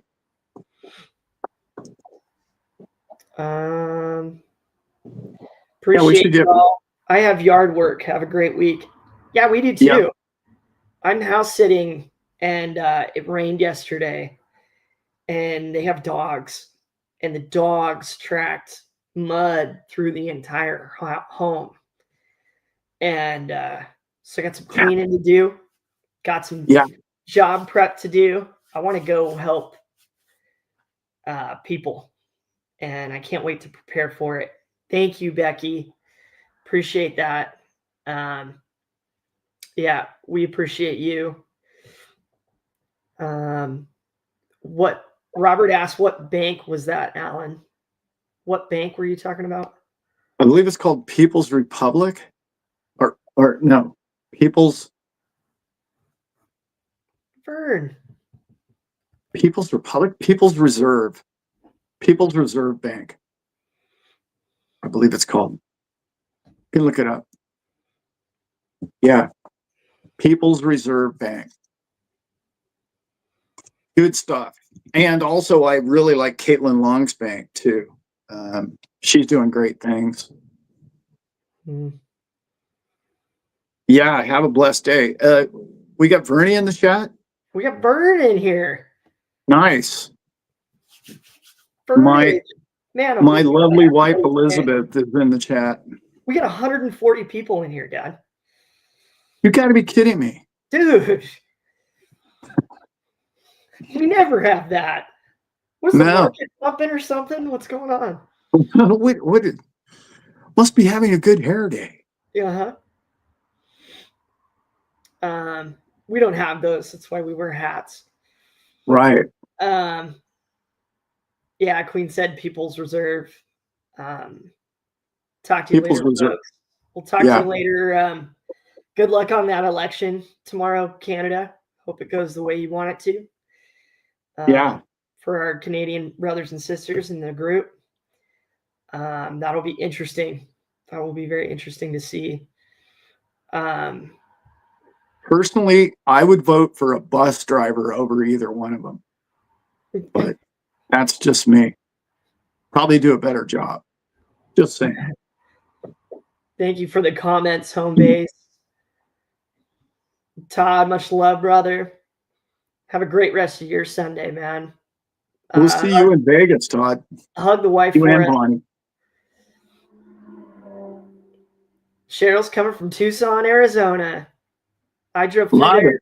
I drove through there, Cheryl. There's a lightning storm behind the mountains. And I was blown away at how beautiful it was. One of the most beautiful things I've seen driving across the country is Tucson during an electrical storm. Gorgeous, darling. Gorgeous. Oh, yep. Canada. Let's not start singing. That will drop it from 140 quick. Oh yeah, we're at 139 already. Okay. Yeah.